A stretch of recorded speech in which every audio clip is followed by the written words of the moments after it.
You know, guys, I think the best accomplishment as a new player is to be able to play correctly your glass cannon. For those of you out there that are new to this term, glass cannon means that you have a tank that doesn't have any armor at all, which means that regardless of the mistake you will make, you will definitely be punished for it.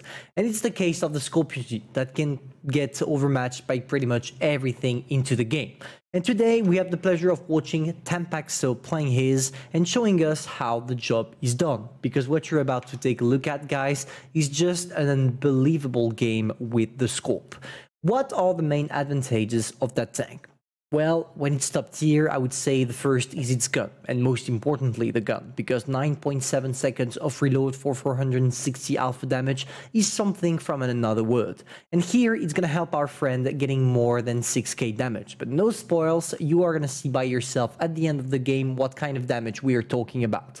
So the thing, when you're playing with a glass cannon, I would say you have two different options for the playstyle. A safe one and a reckless one. For the safe one, and this is what Pantoufleee is exposing to us right now, we have a guy that is in the back camping in a sniping position, which is probably the best thing to do. Now, of course, you could also go for the reckless one, which is going with the rest of your mediums or going with the rest of your heavies, going with the rest of your main forces in order to play kind of aggressively, but not necessarily. What I mean is you wait in the back, you wait for the opponents to shoot at your allies, and when they all shot and they are all reloading, you poke around the corner and you do your things. But here, it's not suitable for this map, because when you take a look at the map right now, you see that they are on the middle, and if as a Scorpion G you went to the middle, well, you would probably get completely wrecked. So our friend picked up the camping method, and trust me, it's gonna go extremely well for him. So there we go. As you can see, he's facing an Emil that is now reloading, and Pantoufleee knows it. So instead of waiting in the back and being scared of the Emil, he goes right in. He knows he has the alpha damage to take him down, and boom, that's it. 3k damage, 2 kills, and an Emil less on the battlefield.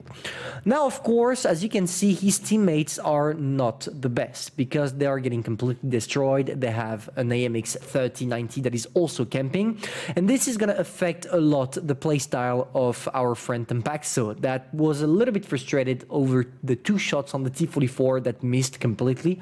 And I can totally understand him, because that's something I didn't talk about at the beginning of the game, but the Scorpion G is known to have one of the greatest accuracies in the game. Here, of course, for the latest shot on the T44, you can't blame the RNG Pantoufleee, you just failed because of your degrees of gun depression. Because even if the Scorpion G gun is amazing, its main weakness is possibly its worse or its bad gun depression. Why? Because the tank is extremely high, extremely big. And the thing is, when you have a high tank, even if you feature 6 to 7 degrees of gun depression, which is not the case of the Scorpion G, it has around 5, let's say that things are getting a little bit complicated, especially when it comes to dealing with tanks like T44 and such. Here, luckily for him, the amazing gun dispersion and his good reflexes allowed him to take out the T44 H-spawns. But don't be too sure about what's going to come next. Here we go. Once again, he goes for a ricochet.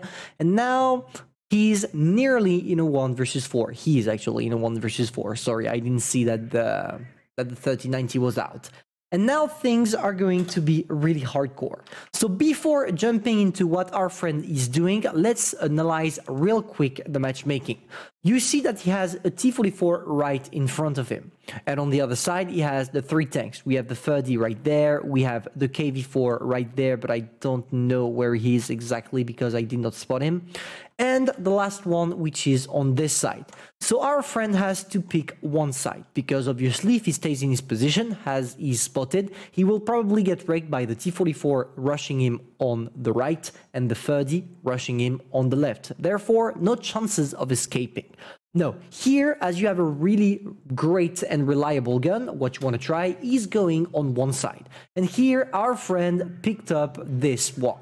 And it worked perfectly, and luckily for him, because he did a high alpha damage. Just take a look at that, 511 alpha damage on this shot, knowing that you only have 460 per shot. Quite a high roll, but hey, sometimes ace tankers are all about luck as well. And now it will allow him to get the shots needed. Unfortunately, he was too short on this one. He didn't waste time aiming. And yes, even if you have one of the greatest accuracies, aiming is something you must do. So there we go. You see that the Emil is right there. He goes for a regular shell instead of an HE, which is a mistake in my opinion as well. And now he is turning his turret because yes, here you have a fully traversable turret on the 30. But here you're going to see quite a lot of luck. He should have died or at least take 440 alpha damage on this one, because the 30 shot the tracks rather than the upper part of the hull, which would have been completely overmatched. I mean, we're talking about 14 millimeters of armor or so. But hey, it worked for him. He killed the 30, and now he only has to deal with the Stuart Emil and the Tiger 2.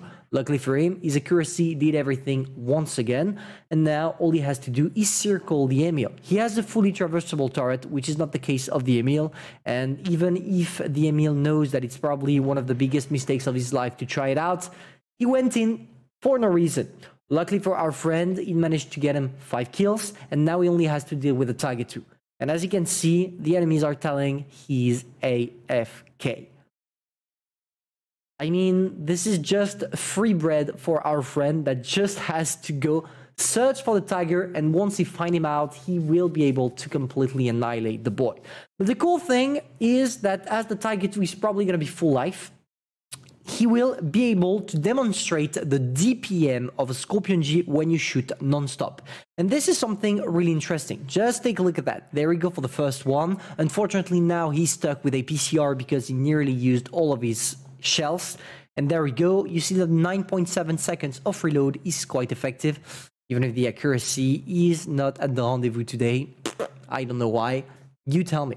So there we go. He's going to go for it, and he's probably going to kill the guy until the end. I'm not going to bother because it's probably boring for you to see, but it made him get 7,000 of damage. This is just insane, and thanks to the new mechanism Wargaming implemented that allows you, regarding or depending on the medals you acquired in the game, to get more and more credits, we get ourselves nearly 300,000 experience credits, which is just wild. It's like 1/4, a little bit above 1/4 of a million in just one game. And to be fair, he totally deserved it, even if, yes, the RNG was with him and he got lucky from time to time that the enemies were complete idiots. But hey, sometimes ace tankers are all about having bad enemies. And here it was the case, and it doesn't...